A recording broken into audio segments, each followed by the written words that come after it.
حج کے کتنے ارکان ہیں؟ حج کے 5 ارکان ہیں، اور آپ جانتے ہیں رکن چھوٹ جائے تو وہ عبادت پوری نہیں ہوتی۔ نمبر 1 نیت کرنا، سورہ البینہ کی آیت نمبر 5 سے اور بخاری کی 1 نمبر روایت سے ہمیں پتہ چلتا ہے۔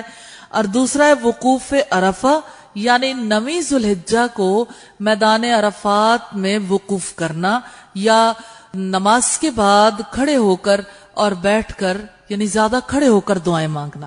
وقوف عرفہ جو ہے اس کے بارے میں البقرہ کی آیت نمبر 198، ابو داؤد کی 1703 نمبر روایت سے پتہ چلتا ہے۔ تیسرا رکن ہے مزدلفہ میں رات گزارنا، البقرہ کی 198 اور ترمذی کی 891 نمبر روایت سے پتہ چلتا ہے۔ اور چوتھا رکن ہے طواف زیارہ یا طواف افادہ کرنا، یہ سورہ الحج کی آیت نمبر 29 اور بخاری کی 1733 نمبر سے پتہ چلتا ہے۔ اور 5واں رکن ہے سعی، مسند احمد کی روایت والیوم 6 پیج 421 اور حاکم کی والیوم 4 پیج 70 پر ہے۔